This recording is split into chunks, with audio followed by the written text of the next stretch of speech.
दशरथ जी ने मना किया था कि मैं राम को नहीं दे सकता। इसलिए जब दशरथ जी मरे तो राम उनके मरने पर नहीं गए, पर जटायु मरे तो जटायु का अंतिम संस्कार किसने किया कि नहीं?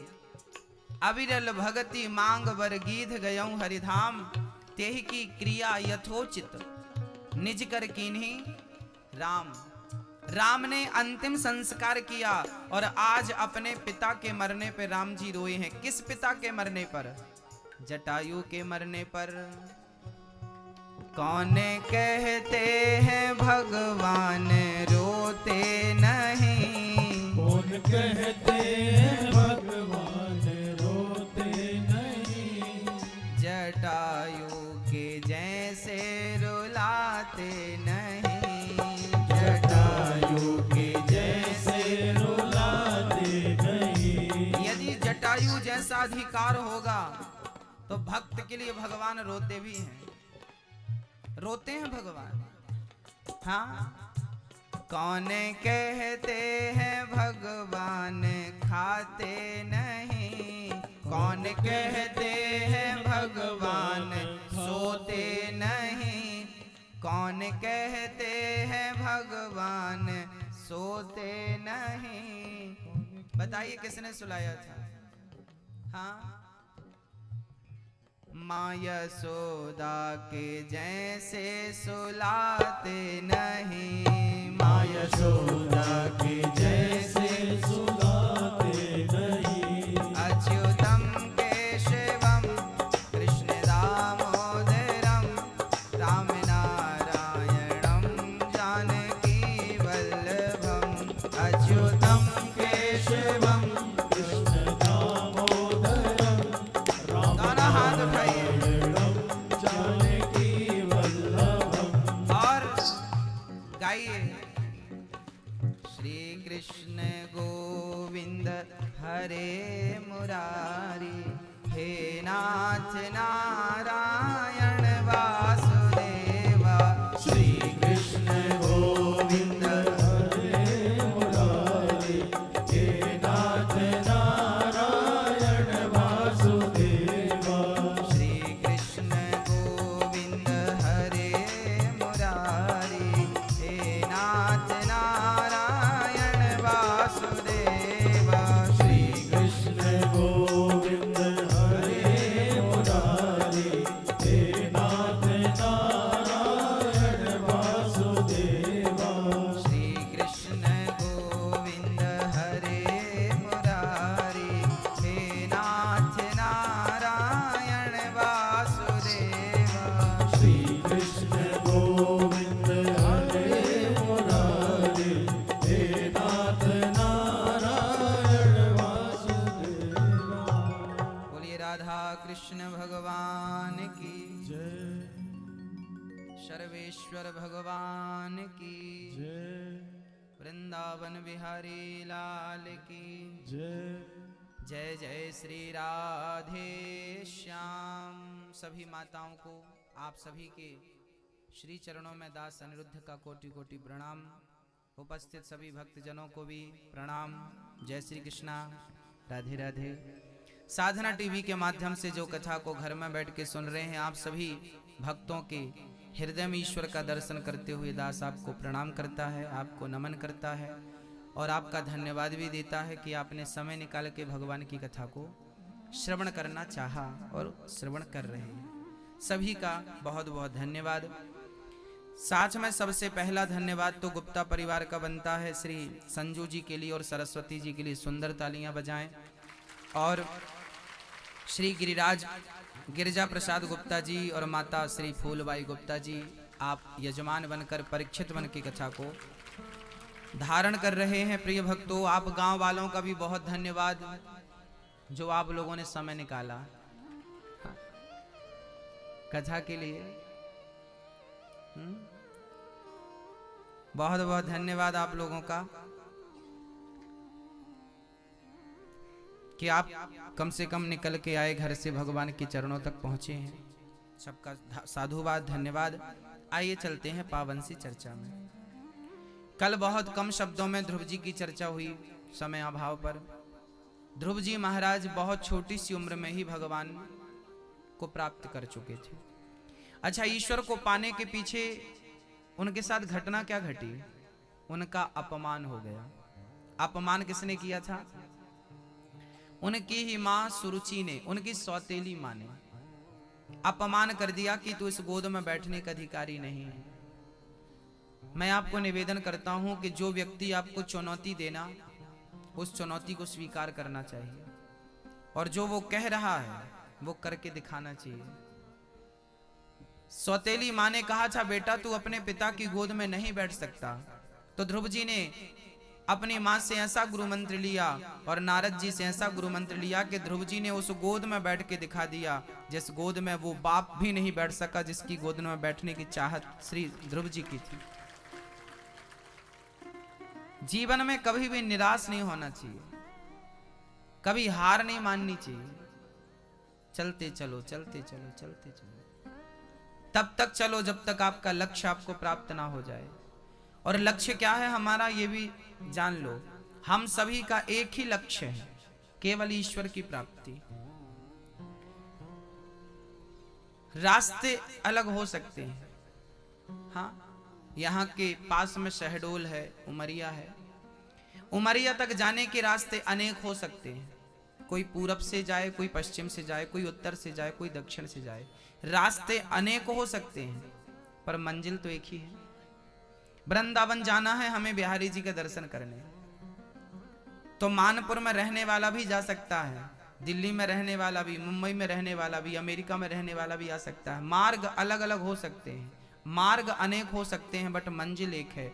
हम और आप अलग अलग विचारधाराओं के हो सकते हैं, पर आखिरी यही है कि ईश्वर की शरण में सबको जाना है।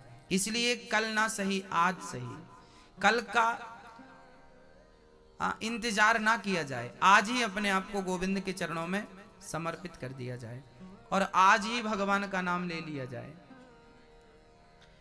बड़ी सुंदर चर्चा है, ध्रुव जी ने भगवान को पाया है। आज भी ध्रुव तारा बन के श्री ध्रुव जी महाराज चमक रहे हैं। मनु जी महाराज के कितने पुत्र थे हमने कल बताया? मैया सुन लो मेरी माँ। अच्छा ठीक है, थोड़ा ध्यान दे दो माँ। श्री मनु जी महाराज के कितने बेटों की चर्चा हमने कल बताई थी? मनु जी के कितने बेटे थे बताओ? बताओ, कल हमने कितने बेटे बताए थे मनु जी के? कितने कितने कितने बोलो, कितने बेटे मनु जी के? 7। 4 भी गलत है, 7 भी गलत है। मनु जी महाराज के 2 पुत्र हैं, एक का नाम प्रियव्रत, दूसरे का नाम उत्तानपाद। उत्तानपाद की चर्चा कल आपने सुनी। उत्तानपाद के ही पुत्र हुए हैं ध्रुव। ध्रुव के पिता का नाम क्या था? उत्तानपाद। ध्रुव जी की मां का नाम क्या था? क्या नाम था? क्या? सुनीति। सु मतलब सुंदर, नीति मतलब नियम। जिसकी सुंदर नीति हो, नियम सुंदर हो, अच्छे नियम हो, अच्छा मार्ग हो, उसके पुत्र होते हैं ध्रुव।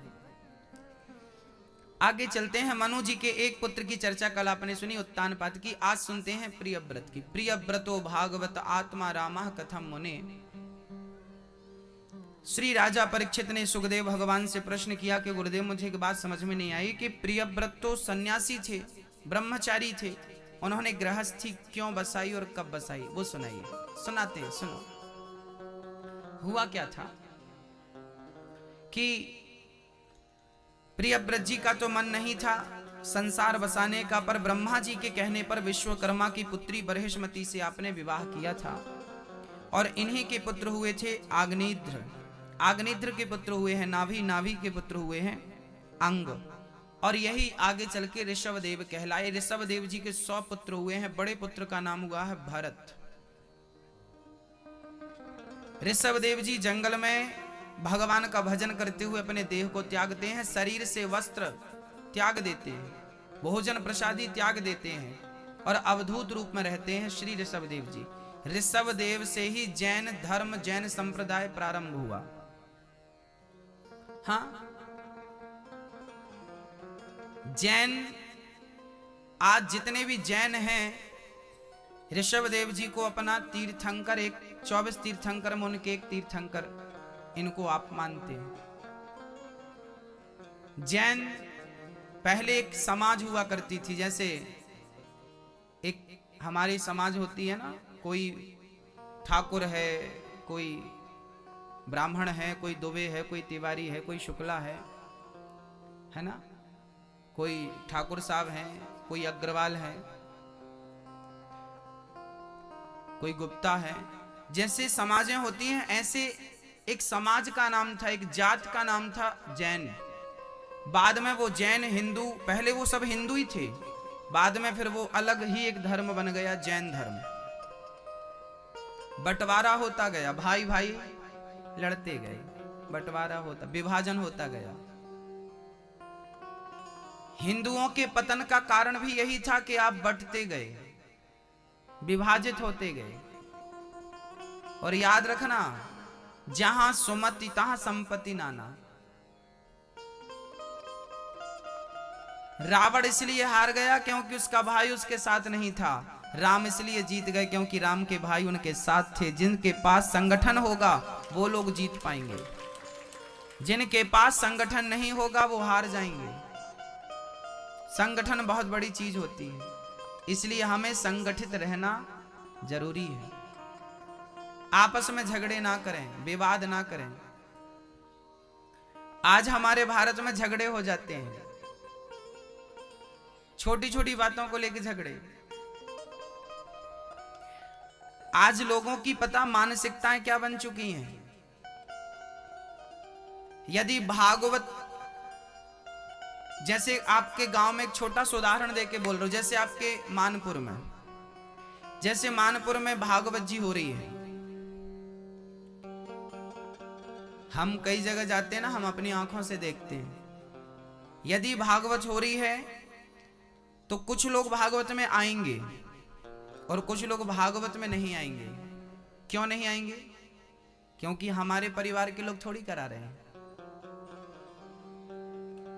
इसलिए नहीं आएंगे क्योंकि हमारे परिवार के लोग नहीं करा रहे हैं। तो भागवत भी किसी परिवार की है क्या? बोलो, क्या भागवत भी परिवार की है? किस परिवार ने कराई है भागवत तो केवल उसी के परिवार के जाएंगे।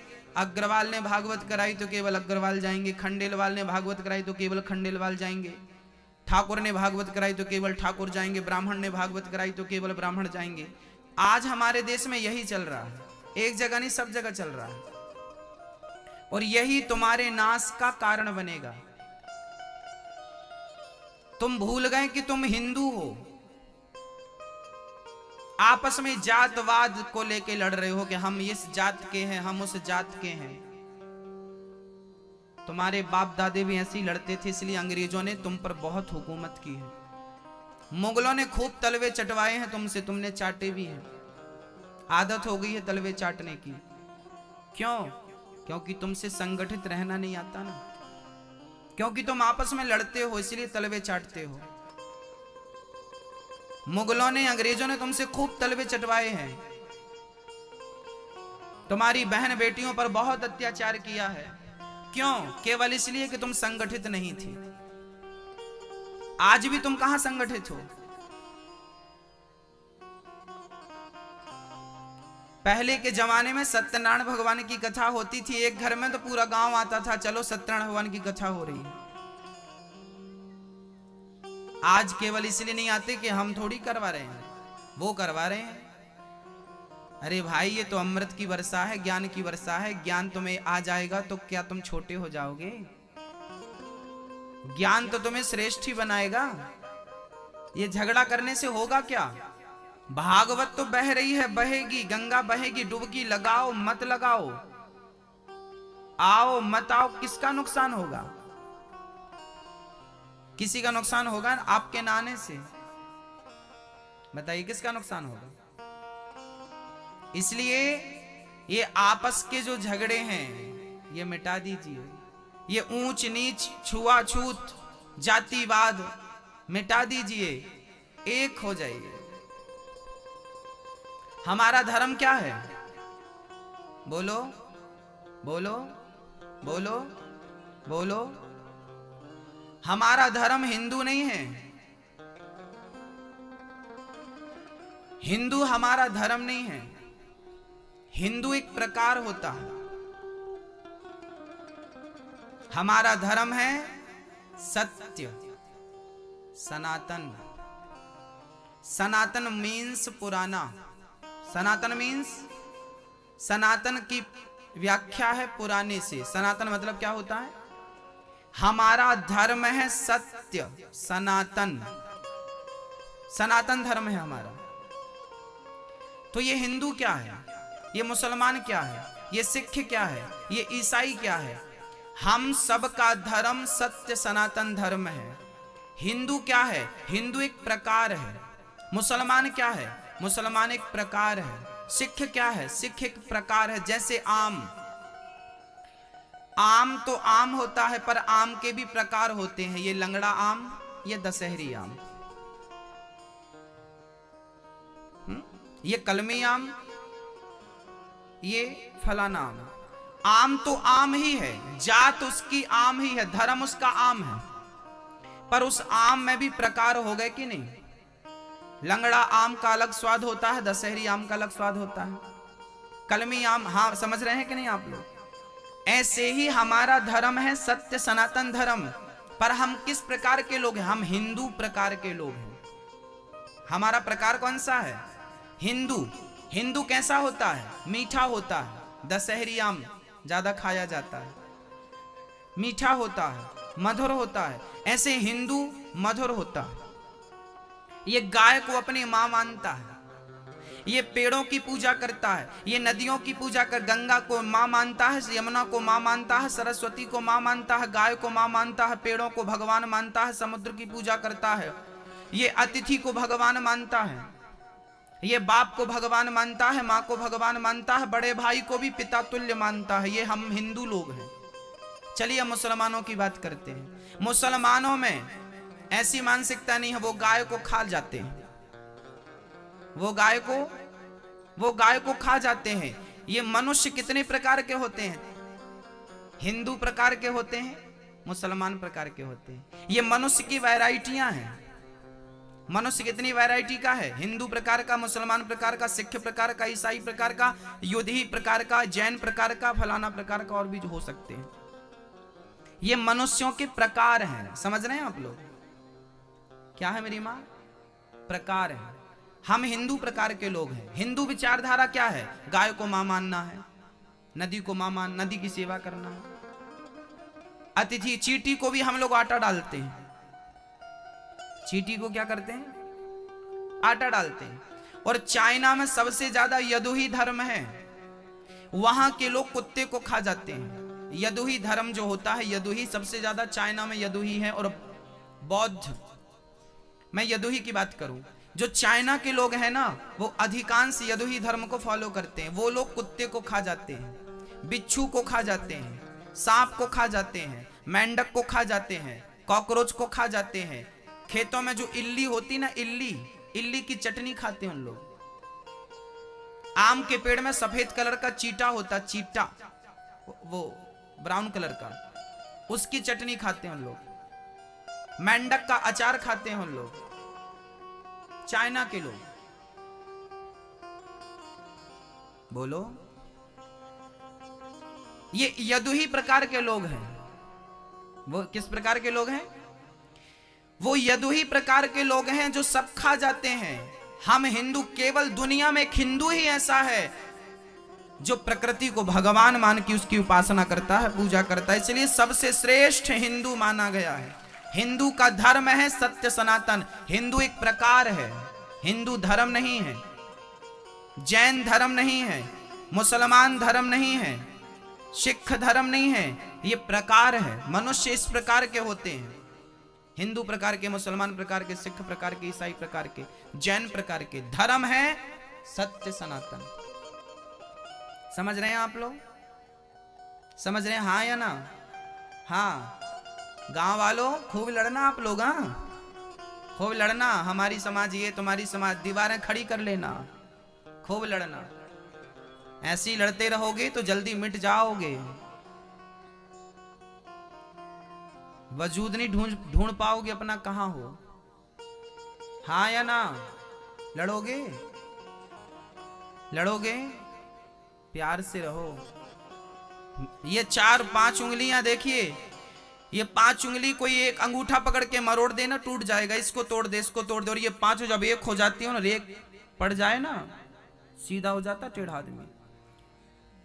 तो ये 5 अलग अलग रहेंगे ना तो इनकी कोई शक्ति नहीं दिखेगी, पर ये संगठित हो जाएंगे तो ये बहुत बड़े शक्तिशाली बन जाएंगे। आप संगठित हो जाइए। हमें संगठित किस किस को होना है? ब्राह्मण, क्षत्रिय, वैश्य और शूद्र को संगठित होना है। यदि हम संगठित हो गए तो फिर हमारी तरफ कोई देख नहीं सकता, नहीं तो फिर तुम गुलाम हो जाओगे, फिर गुलामी करोगे। ऐसे ही लड़ते रहे तो। बोलिए बांके बिहारी लाल की। जैन 24 तीर्थंकर में एक तीर्थंकर अपने ऋषभदेव भगवान को मानते हैं। ऐसे ऋषभदेव जी को कोटि कोटि प्रणाम। इन्हीं के सबसे बड़े पुत्र हुए हैं श्री भरत जी। भरत जी महाराज ने एक दिन अपनी प्रजा को ज्ञान दिया, बेटा ये गलत है, गलत मार्ग पर जा रहे हो। देखिए जैसे आज मैं आप लोगों को समझा रहा हूं ना, ऐसे ही श्री भरत जी ने अपनी प्रजा को समझाया था। पर मानता कौन है? अभी जब तक कथा पांडाल में हो आप लोग तब तक हाँ हाँ कर रहे हो, घर जाती वैसी हो जाओगे। समझ में किसको आती है? भरत जी महाराज घर परिवार जब देखा उन्होंने कि कोई नहीं सुधरता, ये नामुमकिन है कि दुनिया अपनी मस्ती छोड़ दे, इसलिए ए दिल तू ही ये बेकार बस्ती छोड़ दे। भरत जी महाराज घर से निकल गए, मां गंडकी के तट पर बैठकर प्रेम पूर्वक भगवान का भजन करने लगे। क्या जपने लगे भरत जी? नारायण नारायण नारायण नारायण। बोलो की बार नारायण, बोलो नारायण। भरत जी नारायण नारायण जपने लगे। एक दिन क्या हुआ, भरत जी महाराज जंगल में बैठे गंडकी के तट पर नारायण नारायण का जाप कर रहे थे। ये गंडकी नदी वही नदी है जहां शालिग्राम भगवान प्रकट होते हैं। तुलसी का पत्ता डाल दो ना तो शालिग्राम भगवान चिपक के आ जाते हैं। आप लोगों को आश्चर्य लगता होगा, साइंस पढ़ने वाले बिलीव नहीं करते, आंखों से जाके देख लेना, बिलीव हो जाएगा। हमारे यहाँ चमत्कार बहुत हुए हैं। तुम्हें यदि चमत्कार पे बिलीव नहीं है ना तो हम तुम्हें लाखों दिखा देंगे, लाखों, एक दो की क्या कहें। चमत्कार ही चमत्कार है। ईश्वर है, इसका कितना बड़ा मैं सबूत आपको दे सकता हूं, बहुत सारे सबूत दूंगा मैं आपको। गंडकी नदी इसका एक सबूत है कि तुलसी का पत्ता आप ऐसे डालें, तुलसी का दल, शालिग्राम भगवान चिपक जाते हैं। असली शालिग्राम भगवान किसे कहते हैं? असली शालिग्राम भगवान वो होते हैं कि गोल्ड, जैसे ये सोने की अंगूठी, यदि माना कि ये शालिग्राम भगवान है, यदि सोने की अंगूठी शालिग्राम भगवान पर, उस शिला पर, पत्थर पर ऐसे ऐसे घिसेंगे ना तो पूरा सोना शालिग्राम भगवान के अंदर चला जाएगा। जो सोना शालिग्राम जी के भीतर चला जाए वो असली शालिग्राम होते हैं। हाँ? एक सज्जन ने कहा पत्थर को तुम भगवान क्यों मानते हो? हमने कहा जिस पत्थर में सोने को पचाने की क्षमता हो उसे भगवान नहीं तो और क्या मानोगे भाई साहब? हाँ, हम सारे पत्थरों को भगवान थोड़ी मानते हैं, शालिग्राम की हम पूजा करते हैं। पत्थरों में भी सबसे श्रेष्ठ शालिग्राम भगवान की हम पूजा करते हैं।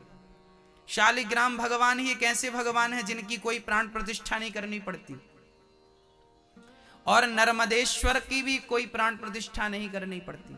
नर्मदा जी का निकला हुआ हर पत्थर शंकर होता है, और गंडकी से निकला हुआ हर पत्थर नारायण होता है। इनकी प्राण प्रतिष्ठा करने की जरूरत नहीं पड़ती, स्वयं प्रतिष्ठित है। जहां शालिग्राम भगवान निकलते हैं वो नदी आज वर्तमान में नेपाल में बह रही है। अभी नेपाल में काठमांडू में 13 अप्रैल से कथा है, चलना चाहे चलिएगा। 13 अप्रैल याद रखिएगा तारीख। अभी 29 फरवरी से अयोध्या में है, नेपाल में भी है, जहां आपका मन करे वहां चलिए। भारत जी का ने वहां प्रेम से नदी के तट पर बैठे नारायण नारायण का जाप कर रहे थे। एक दिन वो नदी स्नान करने गए, एक मृगी पानी पी रही थी, वो गर्भवती थी। शेर ने दहाड़ लगाई, मृगी ने छलांग जल में लगाई। चूंकि जोर से छलांग लगाई तो मृगी का गर्भ पानी में गिर गया और वो गर्भ पानी में बहने लगा। भरत जी को लगा बचाएंगे नहीं तो मर जाएगा। भरत जी दौड़ के गए, उस मृग के बच्चे को बचाकर अपनी कुटिया पे ले आए। कुटिया पे ले आए। अच्छा, भरत जी ने मृग के बच्चे की जान बचाई। जान बचाना बुरा नहीं था साहब, गलती क्या हो गई? भरत जी ने उस मृग के बच्चे से प्रेम कर लिया। मेरा मृग, मेरा मृग, मेरा मृग। खाएगा, घास लाते, पिएगा, पानी पिलाते, उसको बार बार ऐसे ऐसे खुजलाते, पूरे शरीर को उसके घिसते, नहलाते प्यार से। घर छोड़े थे भगवान का भजन करने के लिए। वो मैया नींद आ रही है। घर छोड़े थे भगवान का भजन करने के लिए, पर मन लग गया मृग में। मन कहां लग गया? आए थे हरि भजन को, औंटन लगे कपास। मन मृग में लग गया। अब वो नारायण नारायण की माला छूट गई और माला किसकी चालू हो गई? मेरा मृग, मेरा मृग, मृग मृग मृग मृग। जैसे आप लोग कहते ना मेरा कुत्ता, मेरा कुत्ता, मेरा डॉगी, मेरा डॉगी, मेरा डॉगी। आजकल कुत्ते पालने के बड़े फैशन है, महंगे महंगे कुत्ते पालते हैं। और ये हमारी माताएं बहनों को बड़ा शौक है कुत्ते पालने का, सवेरे सवेरे ये घुमाती रहती है। और बाबूजी भी बुढ़ापे में कुत्ते घुमा रहे हैं। लोग बुढ़ापे में कुत्ते घुमा रहे हैं। ये बुढ़ापा कुत्ते घुमाने का है कि भगवान का नाम जपने का? कुत्ता पालना गलत नहीं है, पर कुत्ते को लिए लिए घूमना गलत है। हमारे यहां सुबह से गाय की पूजा होती आई है। हमारे यहां सुबह से किसका दर्शन होता है? गौ माता का। गाय की सेवा, गाय की पूजा, गाय की, हाँ, गौशाला में जाओ, गोबर आदि उठाकर गाय की सेवा करो। तो वो गाय का गोबर नहीं, कुत्ते का उठा रहे हैं सुबह सुबह। भरत जी महाराज ने मन मृग में लगाया। परिणाम क्या हुआ? भरत जी ने मन मृग में लगाया और मृग का चिंतन करते बुढ़ा पाया, मृत्यु आई। चलो टाइम पूरा हो गया, भरत जी को लेकर मृत्यु गई। यमराज के सामने खड़ा किया, यमराज ने हिसाब किताब किया। यमराज ने कहा कि आप मृग का चिंतन करते करते आए हैं, इसलिए आपको मृग बन के जाना पड़ेगा। अब भरत जैसा ज्ञानी संत दूसरे जन्म में क्या बन के आए? भरत जैसे संत मृग बन के आए। क्यों बन के आए? क्योंकि इन्होंने मरते समय चिंतन किसका किया है? मृग का। अंते यामति सागति, सावधान रहना मेरी मां, मरते समय आप मन जहां लगाओगे आपकी गति वैसी ही होगी। इसलिए मैं आपसे निवेदन करूंगा कि मति अच्छी होगी तो गति अच्छी होगी। इसलिए मरते समय भगवान में मन लगाओ, राम नाम में मन लगाओ, गोविंद का चिंतन करते करते प्राण निकलेंगे तो गति सुधर जाएगी, नहीं तो बिगड़ेगी ऐसी कि सुधार ना पाओगे। भरत जी महाराज मृग बन के आए, पर उस मृग की योनि को छोड़ा। तीसरे जन्म में एक पंडित जी के घर जन्म लिया, फिर से नाम रखा भरत। पर इस बार वो बड़ी मूर्खता का परिचय देने लगे। पिता ने कहा चलो गायत्री मंत्र पढ़ो, नहीं पढ़ा। चलो रुद्राष्टाध्यायी पढ़ो, नहीं पढ़ा। चलो दुर्गा सप्तशती पढ़ो, नहीं पढ़ा। भरत जी ने कुछ नहीं पढ़ा तो पिता ने कह दिया ये मूर्ख है, नाम पड़ गया जड़ भरत। क्या नाम पड़ा मेरी माँ? जड़ भरत। जड़ भरत कैसे थे? भाइयों ने खेत में धान बो दी, कहा जाओ चिड़ियां खा जाएंगी, तुम चिड़ियों को उड़ाना। तो भरत जी चिड़ियों को बिठाकर कहते कि राम जी की चिड़िया, राम जी की खेत, खाओ रे चिड़िया भर भर। खूब खिलाते। भाइयों ने घर से निकाल दिया, निकम्मा किसी काम का नहीं। चिड़ियों को उड़ाने भेजा, खिला दिया, घर से निकाल दिया। भाई भौजाइयों ने, पिता तो पहले ही मर चुके थे। भरत जी महाराज जंगल में विचरण करने लगे। एक दुर्घटना उनके साथ घट गई। एक जंगली राजा ने एक पंडित जी को बंदी बनाया था। उनके कोई संतान नहीं थी, भीलों का राजा था। उसने अपनी भद्रकाली को कहा था कि यदि मेरे संतान हुई तो मैं नर बलि चढ़ाऊंगा। तो उनके पंडित जी जिनको बंदी बनाया था वो तो भाग गए कैसे करके। भरत जी को उन्होंने सिर झुकाकर खड़ा किया भद्रकाली के सामने, और ज्यों सिर काटना चाहा, भद्रकाली ने विचार किया कि परम भक्त का सिर काट देंगे ये लोग, अज्ञानी लोग। प्रकट होकर भद्रकाली ने उन दुष्टों का दमन किया और भक्त भरत को वहां से आजाद किया। बलि चढ़ाना चाहते थे वो लोग नर की। अच्छा, आप लोग भी बलि बलि चढ़ाते कि नहीं आपके गांव में? हाँ, बकरे की बलि कोई चढ़ाते कि नहीं गांव में? क्या हो साहब, चढ़ाते हैं? आपके घर में चढ़ती है? मैया आप लोग खाती हो? नहीं, हमारी माताएं पूछा करती है ना कभी कभी, गुरुजी हमारे यहाँ बकरा कटता है तो प्रसाद खा सकते हैं? वो मांस को प्रसाद कह रहे हैं, बताओ। मांस भी कभी प्रसाद हो सकता है? बलि चढ़ाने का अर्थ किसी का सिर काटना नहीं है। एक सज्जन हमसे बोले, गुरुजी हमारे कुल में परंपरा में तो देवी बलि मांगती है। हमने कहा कौन सी देवी है तुम्हारी? बोले हमारे यहाँ की देवी बलि मांगती है। हमने कहा बलि चढ़ाना है तो अपनी चढ़ा दो ना, बकरे ने क्या बिगाड़ा?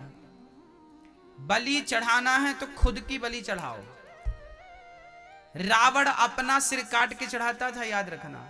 रावण भी बलि चढ़ाता था, पर वो अपना सिर काटता था, खोपड़ी में घी भरता था और स्वाहा कर देता था। बलि चढ़ाना है तो अपनी बलि चढ़ाइए। किसी की हिंसा करना ठीक नहीं है। बकरे को मार डालना, भेड़ को मार डालना, किसी देवी देवता के नाम पर जीव हत्या करना सही तो नहीं है। कोई भी परमात्मा, कोई भी किसी भी धर्म का भगवान हो, ईश्वर तो वैसे एक है, कोई अलग अलग नाम से पुकार सकता है। कोई ये नहीं कहता कि तुम बलि चढ़ाओ, किसी को बलि नहीं चाहिए, पर फिर भी चढ़ाते हैं लोग अपने स्वाद के लिए कि चढ़ाएंगे तो इसी बहाने खाने को मिलेगा। आदत उनकी खाने की है। बलि का अर्थ ये नहीं है कि तुम किसी बकरी की बलि चढ़ाओ। बलि चढ़ाना है तो अपने अहंकार की बलि चढ़ा दीजिए, अपने क्रोध की बलि चढ़ा दीजिए, अपने लोभ की बलि चढ़ा दीजिए, अपनी बुराइयों की बलि चढ़ा दीजिए। इतनी सारी बुराइयां हम सबके भीतर हैं, क्या इनकी बलि हमें नहीं चढ़ाना चाहिए? हम बुराइयों की बलि तो नहीं चढ़ाते और देवी देवताओं के नाम पर बकरे को, कहीं भैंस को, कहीं उसको मारते रहते। गलत है ये। भारत जी की बलि चढ़ानी चाहिए। भद्रकाली ने प्रकट होकर दुष्टों का दमन कर दिया। भारत जी बिल्कुल आजाद स्वतंत्र होकर भ्रमण करने लगे। एक दिन एक घटना और घट गई। एक सिंधु सौवीर देश का राजा भारत के सामने से पालकी पर चढ़कर जा रहा था। नाम था राजा रहुगण। नाम क्या था मेरी माँ? क्या नाम था? मैया, ओ मैया जी, क्या नाम था उस राजा का? क्या नाम था? नहीं, इनसे जिनसे पूछ रहे हैं वो मैया आप बताओ। माथे पे बिंदी आपके है ना, आप बताओ, बताओ क्या नाम था उस राजा का? हाँ, जब हम बोल रहे थे तभी पंचायत कर रही थी।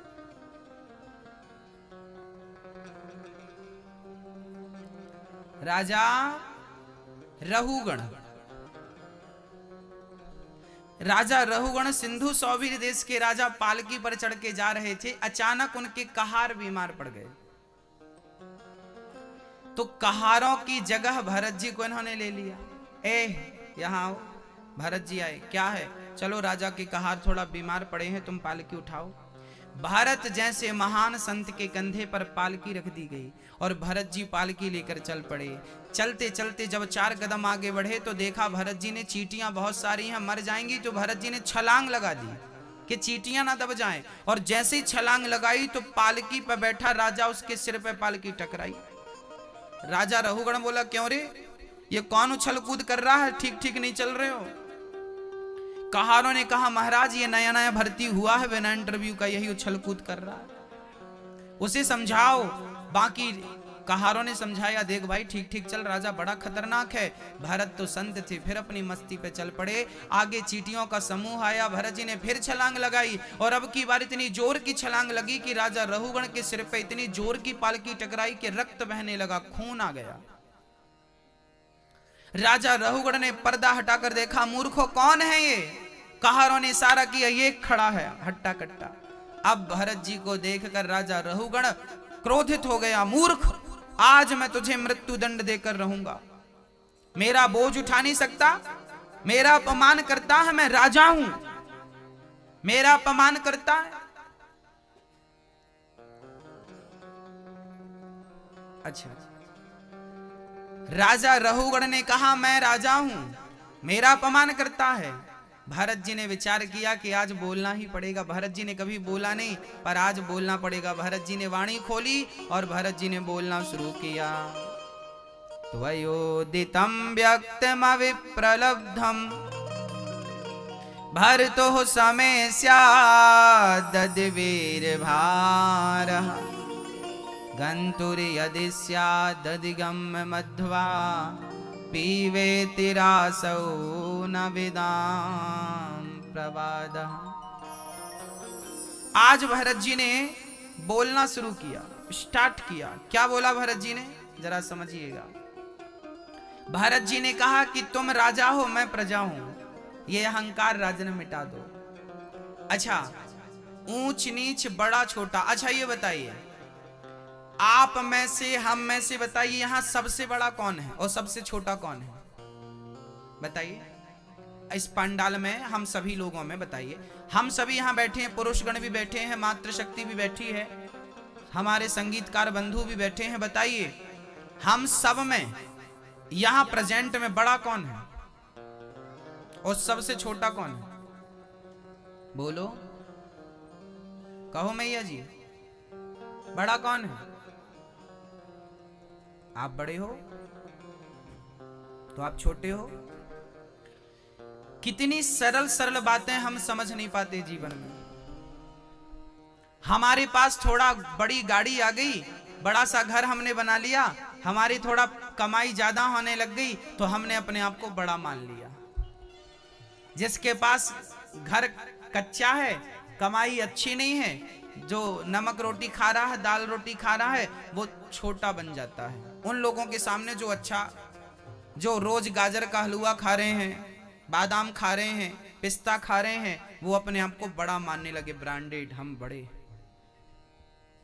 और जो नमक के साथ रोटियां खा रहे हैं वो अपने आप को मान रहे हैं कि हम छोटे। आज यही गणित तो है हमारे भारत में। जो बादाम पिस्ता खा रहे हैं वो अपने आप को बड़ा मान रहे हैं, और जो बासी रोटी खा रहे हैं वो अपने आप को छोटा मान रहे हैं। जबकि सच्चाई ये नहीं है, ये मापदंड नहीं है बड़ा छोटे का तय करने का। ना तो कोई बड़ा है ना तो कोई छोटा। सबके कपड़े उतार दिए जाएं, सिर मुड़ा दिया जाए, दाढ़ी मूछ मुड़ा दी जाए, और अमीर को गरीब को एक साथ खड़ा कर दिया जाए, तब क्या पहचान होगी कि इनमें से बड़ा और छोटा कौन है?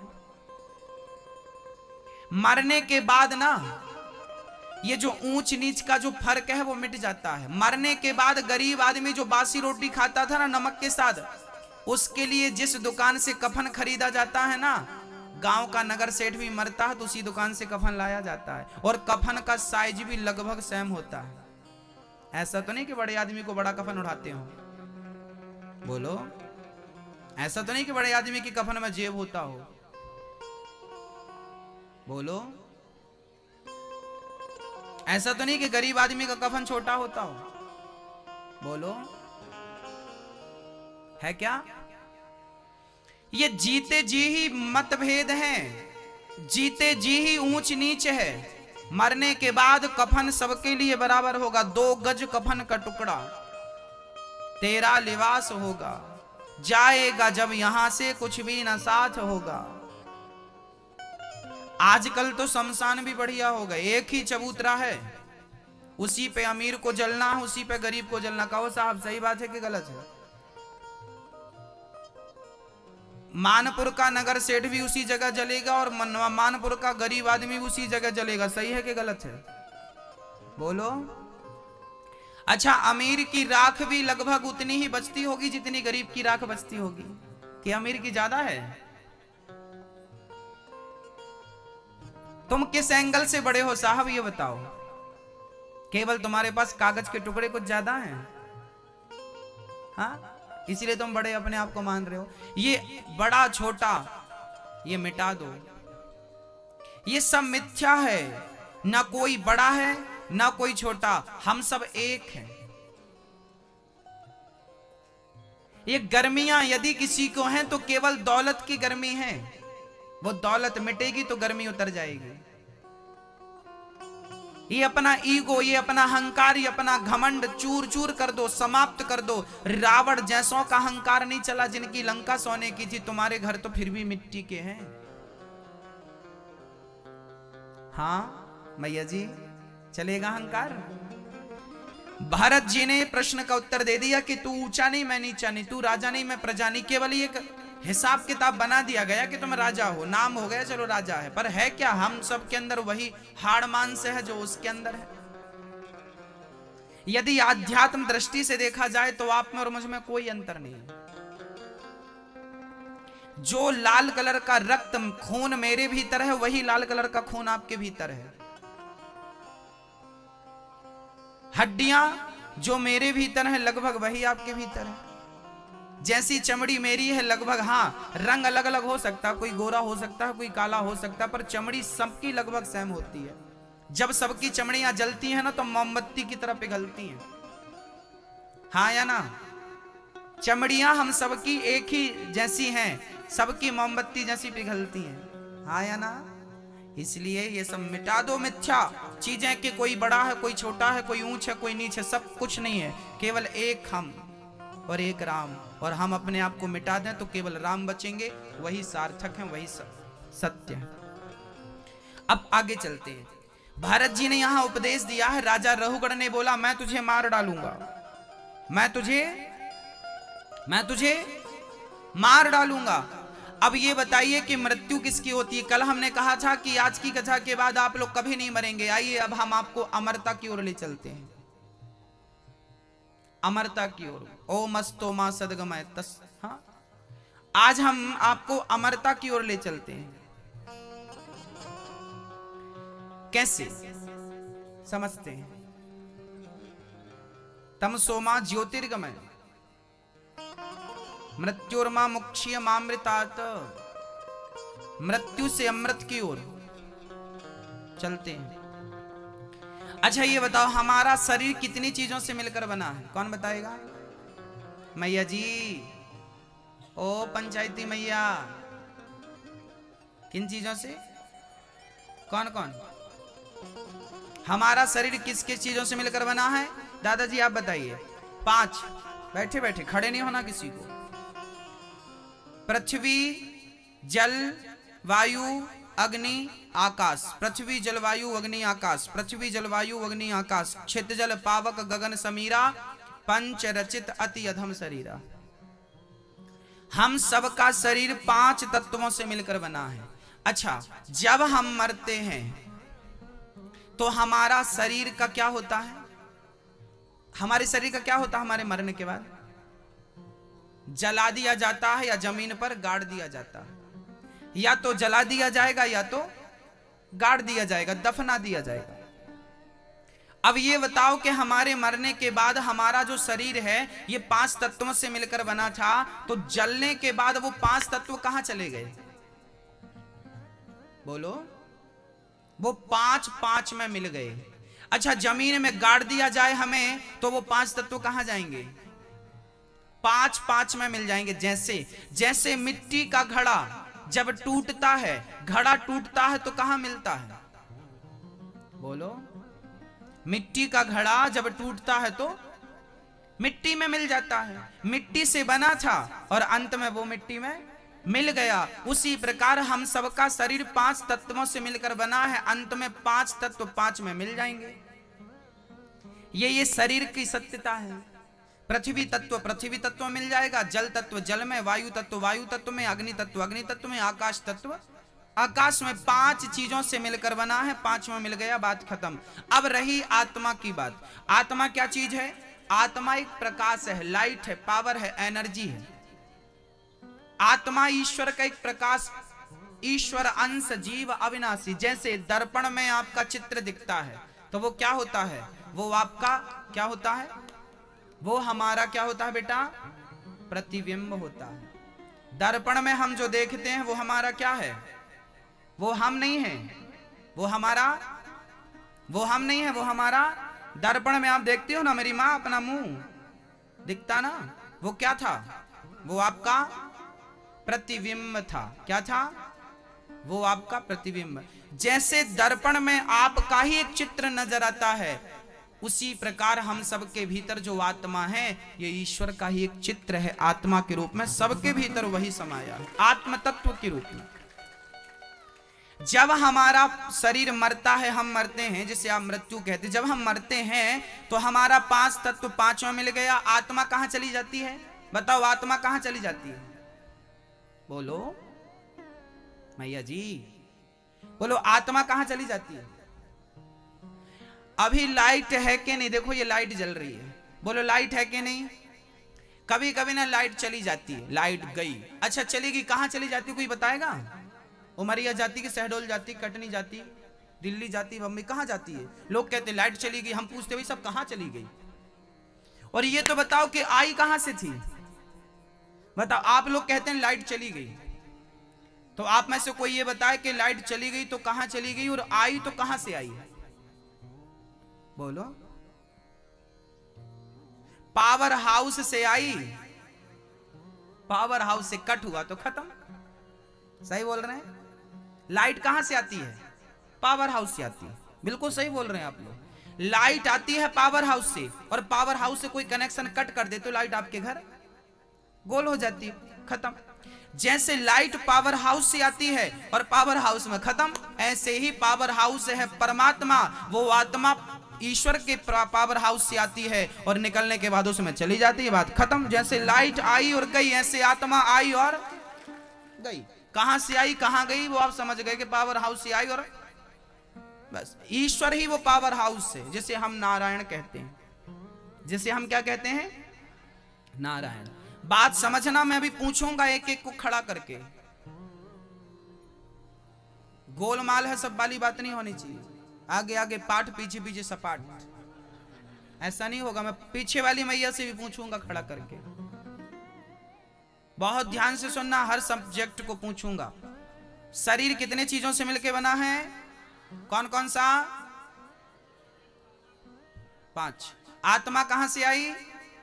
परमात्मा से आई। कहां चली गई? परमात्मा चली गई। अब ये बताइए कि मृत्यु किसकी होती है? शरीर 5 तत्वों से मिलकर बनता है और वो 5 में मिल जाता है। आत्मा परमात्मा के पावर हाउस से आई, परमात्मा में मिल गई। अब बताइए कि वो मरा कौन? बताइए, मरा, मृत्यु किसकी हुई? बोलो, किसकी हुई? किसकी हुई? किसकी हुई? किसकी हुई? सच्चाई यही है। देखिए, आप लोग जवाब नहीं दे पा रहे हैं, क्योंकि इसका जवाब यह है कि मृत्यु होती ही नहीं है। मृत्यु किसी की, ना चींटी की, ना हाथी की, ना स्त्री की, ना पुरुष की, ना आपकी, ना मेरी, मृत्यु कभी किसी की होती ही नहीं है। तो क्या होता है? मृत्यु केवल एक भ्रांति है। जैसे आप सड़क पर जाते हैं ना, तो सड़क पर जब गाड़ी से जाते हैं, बस पर बैठ के जाते हैं, तो आगे ऐसा दिखता है जैसे पानी भरा हो। सड़क पे कभी कभी ऐसी भ्रांति होती है कि पानी भरा है। जब सूर्य की किरण पड़ती है ना, तो वो पानी सा दिखता है। क्या गलत बोल रहा हूं मैं? आपने कभी देखा सड़क में पानी जैसा दिखता है गर्मियों में? अक्सर आप में से किसी ने देखा क्या? वो पानी होता नहीं है, पर पानी जैसा, उसे कहते हैं भ्रांति। क्या कहते हैं? भ्रांति। जो है नहीं। कभी कभी ना रस्सी पड़ी होती है और रात को हमारी नजर रस्सी पे पड़ जाए तो हम रस्सी मान लेते हैं वो सांप है, पर जब लाइट जला के देखते वो रस्सी उठा के डाल दिया। जब तक टॉर्च नहीं थी तो वो क्या दिख रहा था? सांप था नहीं, सांप था नहीं, पर सांप जैसा दिख रहा था। इसे क्या कहते हैं? भ्रांति। इसे क्या कहते हैं? ऐसे ही मृत्यु है नहीं, पर मृत्यु जैसी दिख रही है। मृत्यु होती ही नहीं है। इसको और तरीके से समझते हैं। एक लड़की, मानपुर की, शादी हुई शहडोल में। मानपुर की लड़की शहडोल चली गई, मायका छोड़ के ससुराल चली गई। जाना पड़ेगा कि नहीं? जैसे लड़की मायका छोड़ के ससुराल चली जाती है, उसी प्रकार हम सभी लोग, ये संसार हम सबका मायका है और हम सभी को एक दिन अपना मायका छोड़ के ससुराल मतलब परमात्मा के घर जाना पड़ेगा। ईश्वर के घर जाने के नाम को लोग कहते हैं मृत्यु होगी। मृत्यु नहीं हुई। जहां से अभी आप लोग कथा सुनने कहां से आए हैं? बोलो। अपने अपने, अभी आप लोग कथा सुनने अपने अपने घर से आए हैं। कथा पूरी होगी तो कहां जाओगे? अपने घर। ऐसे ही हम सभी लोग अपने घर से आए हैं, उस परमात्मा के घर से आए हैं 25, 50, 100 सालों के लिए, और वापसी उसी घर की हम ले लेंगे, उसी घर चले जाएंगे। तो मरा कौन फिर? बोलो, मरा कौन? सच्चाई यह है कि मृत्यु होती ही नहीं है, पर भ्रांति है कि मर गया मर गया मर गया। बोलो, आप में से कभी कोई मरेगा क्या? बोलो हाँ या ना। लो भैया, मानपुर के लोग ज्ञानी हो गए, ये कभी नहीं मरेंगे, अमर हो गए अब ये लोग। कल हमने बोला था कि आज हम आपको अमर बना देंगे, लो आप हो गए अमर, आप खुद कह रहे हैं। बोलो, आप मरेंगे क्या कभी? आप में से कोई मरेगा कभी? लो आप खुद कह रहे नहीं मरेंगे। कह देना मानपुर वालों को जो नहीं आए कि तुम गए होते तुम भी अमर हो जाते। अब जो नहीं आए वो सब मरेंगे और जो आ गए हैं वो अमर हो गए। यही तो ज्ञान है। यदि अज्ञान नहीं हटा तो मृत्यु होती है। लोग कहते हैं फलाना मर गया, फिर रोना भी है, धोना भी है, और ये भी है और वो भी है, पर ज्ञानी जन मानते हैं कि ये तो ईश्वर की खेती है। ज्ञानी व्यक्ति परेशान नहीं है, समझदार व्यक्ति परेशान नहीं है, अज्ञानी लोग ज्यादा परेशान है। अब मैं इससे आगे का सब्जेक्ट आपको सुनाता हूं। इतना समझ में आया ना बराबर आपको? चलिए अब आगे चल। भूल ना जाना मेरी माँ, घर पे जाके रिवीजन करना है सब्जेक्ट का। आगे चलेंगे। अब ये बताओ कि अब हमने ये तो कह दिया कि हमारी मृत्यु होगी ही नहीं, फिर ये प्रश्न खड़ा हो गया कि हमने जो पाप किया है, जो पुण्य किया है, उस पाप का फल कौन भोगेगा? अब बताओ, गीता में लिखा है कि कोऊ ना काहू को, रामचरितमानस में लिखा है कि कोऊ ना काहू को सुख दुख कर दाता, निज कृत कर्म भोग सब भ्राता। यदि लिखा है तो बात तो सही है कि कहते हैं कि तुम गलत करोगे तो भोगना पड़ेगा और अच्छा करोगे तो अच्छा मिलेगा, बुरा करोगे तो बुरा। हमें कर्मों का दंड तो भोगना पड़ेगा।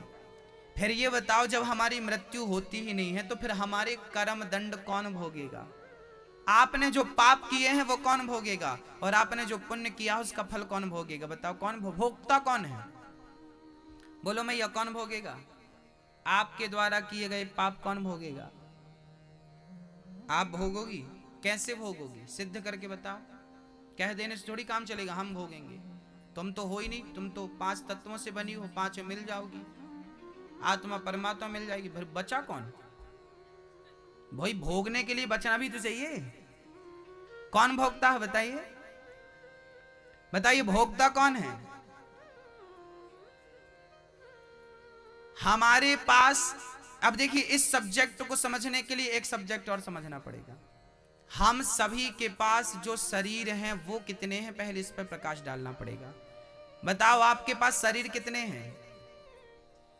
कितने? हम सबके पास, मेरी मां, 3 शरीर होते हैं। एक शरीर ये जिसे कहते हैं स्थूल शरीर, क्या बोलते हैं इसको? एक शरीर और होता है जिसे कारण शरीर बोलते हैं। कारण हमने जन्म क्यों लिया, इसके पीछे कोई कारण होगा। स्त्री क्यों बने, पुरुष क्यों बने, कारण, यही एक कारण शरीर है।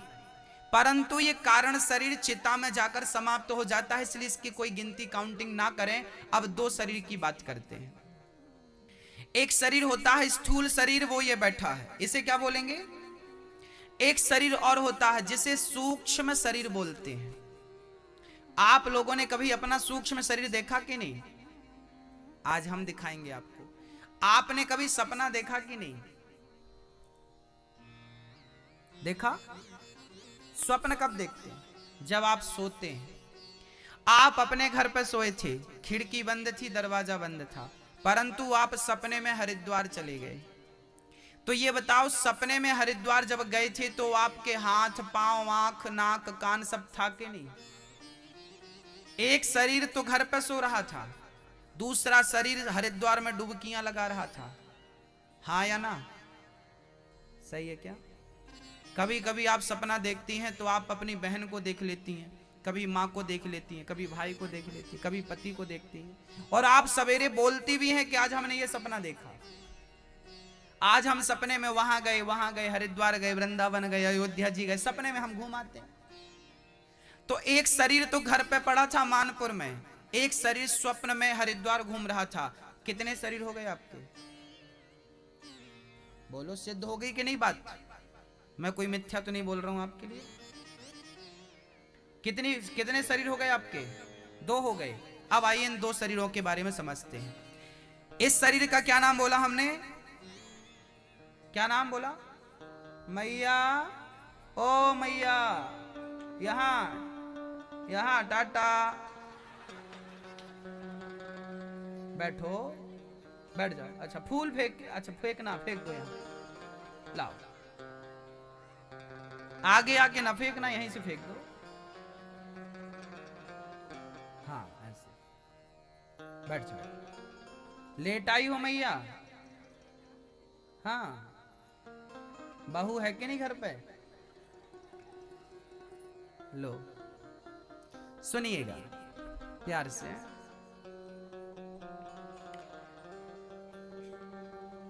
एक शरीर ये है जिसे हम स्थूल शरीर कहते हैं। एक शरीर वो है जो स्वप्न देखता है, उसे कौन सा शरीर कहते हैं? क्या नाम है उसका? माँ, क्या नाम मैया जी? ओ मैया, क्या नाम है उसका? वो शरीर का नाम क्या है जो सपने में आप देखती हो? कौन सा शरीर है वो? बोलो मैया जी, जोर से बोलो। सूक्ष्म शरीर।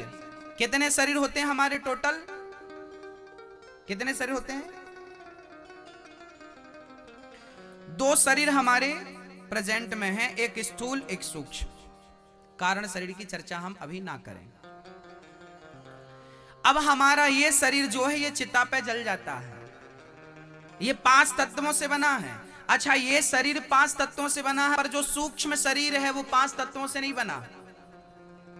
वो 5 तत्वों से नहीं बना। ये 5 तत्वों का शरीर 5 में मिल जाता है। वो सूक्ष्म शरीर जो है वो नहीं मरता। ये शरीर चिता पे जल जाता है, पर वो शरीर नहीं जलता, नहीं मरता। वही शरीर यहां से जाने के बाद तुमने जो पाप किए हैं, तुमने जो पुण्य किए हैं, उसकी गवाही वो भगवान के घर जाके देगा। और उसी को आपके पाप पुण्य की सजा कैसे मिलती है वो पूरी विधि में आपको समझाता हूं।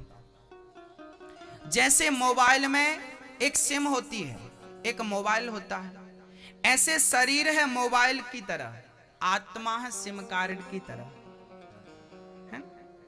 शरीर अलग है, आत्मा अलग है। मैया, क्या है ये?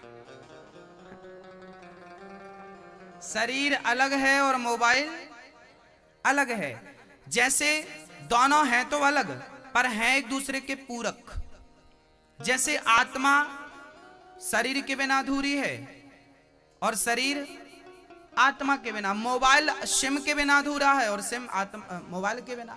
ऐसे ही हमारा शरीर है मोबाइल सेट की तरह, आत्मा है सिम कार्ड की तरह। अच्छा, मोबाइल में एक तीसरी चीज भी होती है जो बहुत मायने रखती है, वो होती है मेमोरी कार्ड।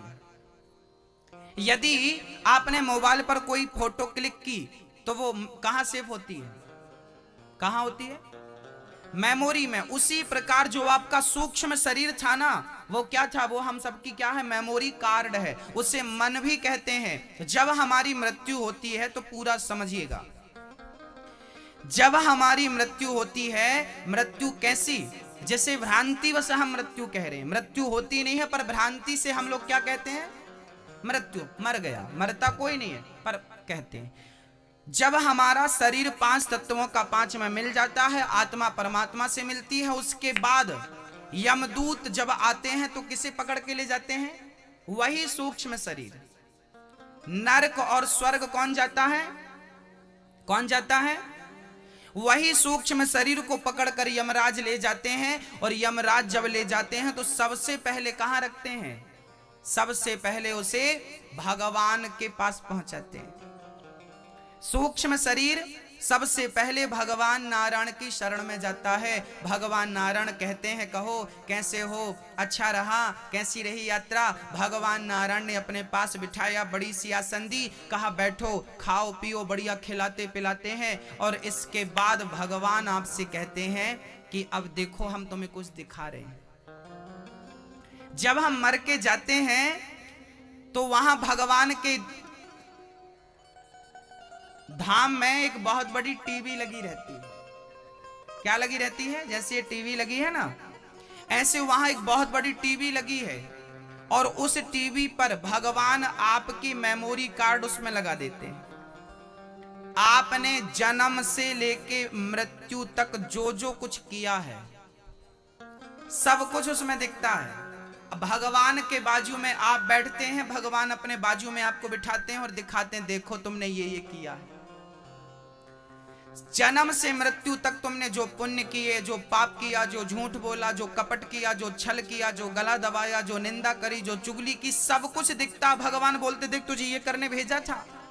आप देखते देखते लज्जित होते हैं। जब आपकी पूरी पिक्चर समाप्त हो जाती है ना, उसके बाद भगवान यमराज से बोलते हैं, इनका हिसाब कितना हुआ। यमराज पूरा लिखते रहते हैं। तब यमराज कहते हैं कि महाराज इनके 5 किलो पाप हैं और 100 ग्राम पुण्य है।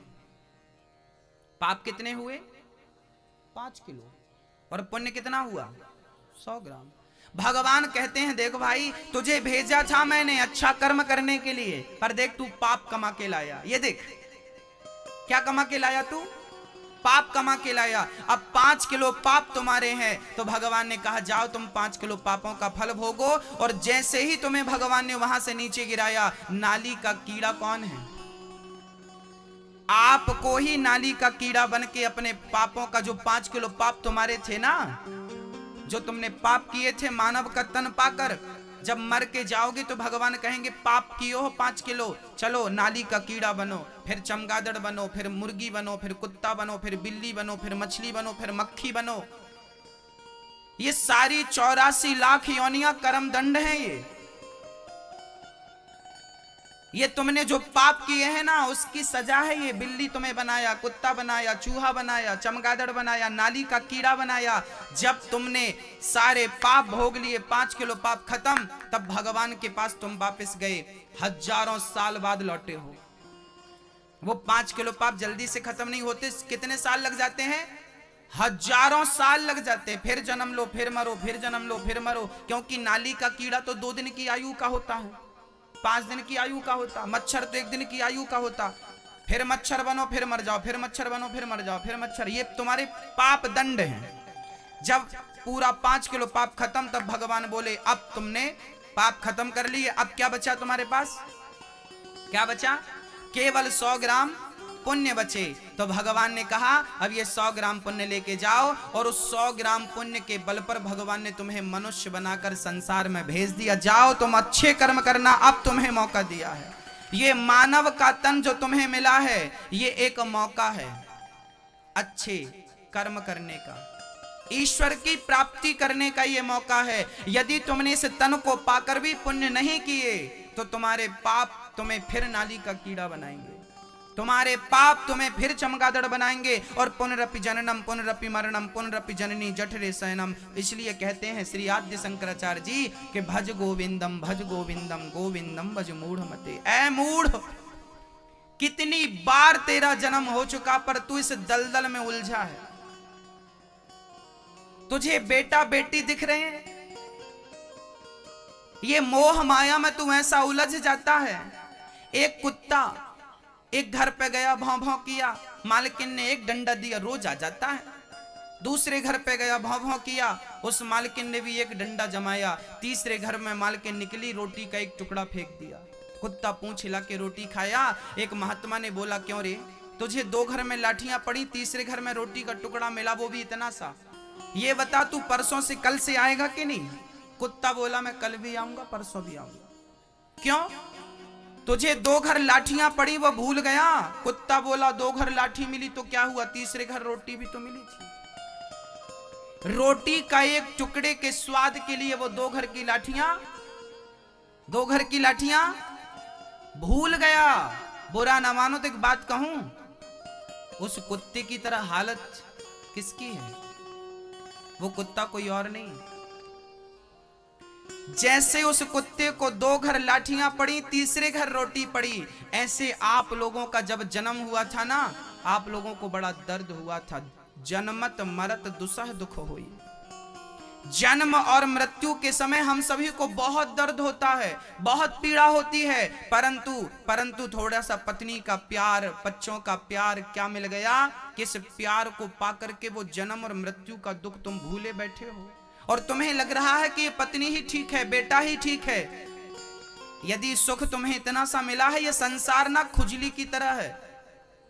खुजली होती है ना तो खुजलाने में बड़ा मजा आता है, पर उसके बाद जो जलन होती है ना वो बड़ी दर्दनाक होती है। उसी तरह तुम्हारे ये भोगों का जो सुख तुम्हें मिल रहा है, पत्नी का, पति का, बच्चों का, परिवार का, कमाई धमाई का, ये बहुत अच्छा लग रहा है, पर इसके बाद जो तुम्हारे पापों का दंड तुम्हें मिलेगा वो बहुत दर्दनाक होगा। जाग जाओ, नहीं तो वो पाप बढ़ते जाएंगे। गलत ना करना, ईश्वर के घर में सबका हिसाब किताब है, सब देख रहा है वो। हमारी स्थिति कैसी है जरा समझिएगा। एक छोटी सी बात कह के ये पूरा सब्जेक्ट पूरा करूंगा, आगे बढ़ेंगे हम। एक पिता ने अपने बेटे को 100 रुपए देके बाजार भेजा। कहा जाओ, बढ़िया बढ़िया फल आ गए हैं, ताजे ताजे मौसमी फल लेके आओ। बेटा बाजार गया 100 रुपए लेकर। बाजार में उसने देखा कि एक मंदारी बंदर को नचा रहा था। नाच बंदर नाच, इतना बढ़िया वो बंदर एक्टिंग कर रहा था, नाच रहा था कि इसका मन उस खेल को देखने में लग गया। पूरा टाइम इसने देखा, लगभग 2 घंटे बंदर नाचा और इसने देखा। आखिरी में बंदर ने कटोरा उठाया, भाई दे दो, तो इसने 100 रुपए दे दिए। बंदर तो चला गया, मंदारी तो चला गया। अब इसे याद आया कि मैं आया क्यों था बाजार। याद आया कि पिता ने फल लेने भेजे थे। बाजार जब तक गया तब तक दुकानें बंद हो चुकी थी। वापस गया, पिता ने कहा ले आया, बोले दुकानें बंद हो गई। पिता ने कहा दुकानें क्यों बंद हो गई, मैंने तो समय से भेजा था तुझे। कोई बात नहीं, तो चल पैसे वापस कर। तो पैसे भी खर्च हो चुके थे।